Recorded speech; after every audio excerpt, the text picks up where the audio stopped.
워싱턴 시애틀 플라잉 PC. 시애틀이라는 도시를 떠올리면 저는 두 번의 여행이 자연스럽게 떠오릅니다. 처음 찾았던 건 2004년 허버드 선생님과 두 자녀와 함께였고, 두 번째는 2018년에 남편과 알래스카 크루즈에 오르기 위해 시애틀에 머물렀을 때였습니다. 같은 도시지만 두 시기의 풍경과 분위기는 참 다르게 다가왔습니다. 첫 방문 때는 특히 워싱턴 대학교가 깊은 인상으로 남아있습니다. 캠퍼스가 아름답다는 이야기는 많이 들었지만 직접 차를 몰고 둘러보니 그 규모가 상상 이상이었습니다. 탁 트인 잔디밭과 고풍스러운 건축물들이 조화를 이루고 어느 방향을 봐도 대학 특유의 차분함과 기품이 느껴졌습니다. 이곳이 왜 미국 서부 명문 가운데 하나로 꼽히는지 자연스레 이해가 되었지요. 도시의 상징처럼 자리 잡은 스페이스 니들 역시 빼놓을 수 없습니다. 185m 높이로 하늘을 찌를 듯 세워져 있는데 그 독특한 곡선과 형태가 정말 우주로 뻗어가는 바늘이라는 이름과 딱 맞아떨어졌습니다. 시애틀을 처음 보는 사람들에게 강렬한 첫인상을 남기기에 충분한 건축물이었습니다. 두 번째 여행은 14년 뒤였는데 그 사이 도시가 많이 달라져 있었습니다. 낮은 건물들이 많았던 예전의 모습에서 벗어나 새로운 구조물들이 여기저기 세워져 같은 도시임에도 분위기가 한층 현대적으로 바뀌어 있었습니다. 그 변화들이 도시의 성장 속도를 그대로 보여주는 듯 했습니다. 그때는 영화 시애틀의 잠 못 이루는 밤속 톰 행크스의 수상 가옥이 떠올라 그 근처 다리를 지나며 실제 촬영지를 바라본 기억도 있습니다. 스크린 속 장면이 현실로 눈앞에 펼쳐지니 묘한 반가움이 들었습니다. 시애틀에서 빠질 수 없는 곳이 파이크 플레이스 마켓입니다. 이곳에서 첫 스타벅스가 문을 열었다는 이야기는 유명하죠. 저도 그 오래된 간판 앞에서 커피 한 잔을 마셨고 근처에 마련된 스타벅스 로스터리 매장도 방문했습니다.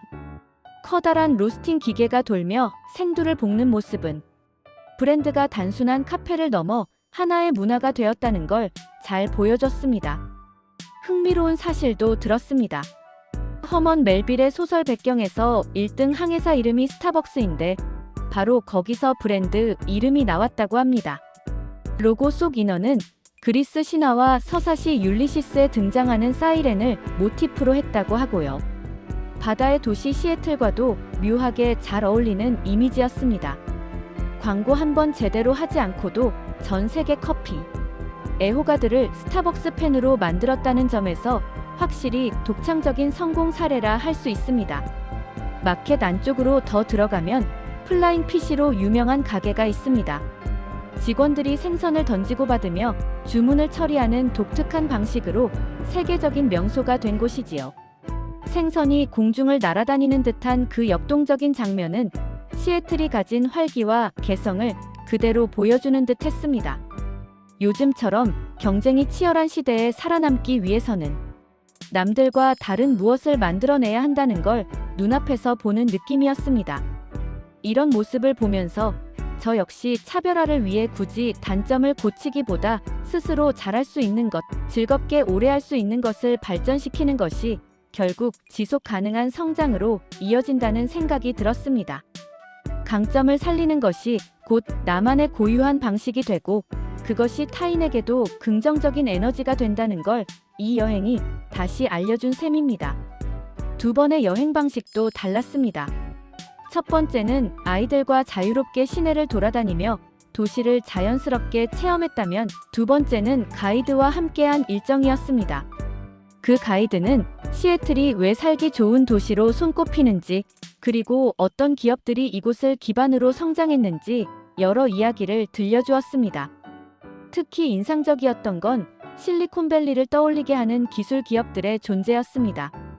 동부에 아이비리그 대학들이 모여있듯 서부에는 구글, 페이스북, 아마존 등 세계적인 IT 기업들의 본사가 자리하고 있다는 설명이었죠. 실제로 시애틀은 첨단 산업의 중심지로 빠르게 성장하면서 젊은 인재들이 모여드는 도시가 되고 있었습니다. 가이드는 앞으로 이런 기술 중심 도시들을 탐방하는 여행 상품을 준비하고 있다고 했습니다.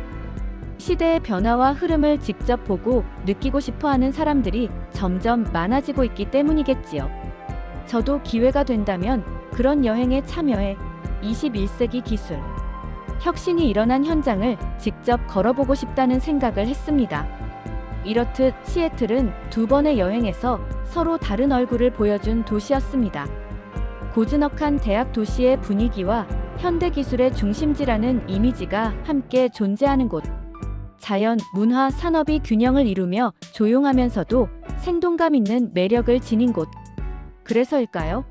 떠나올 때마다 언제든 다시 들르고 싶은 도시로 남아 있습니다.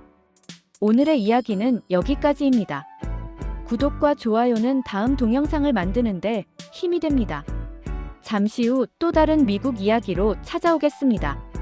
감사합니다.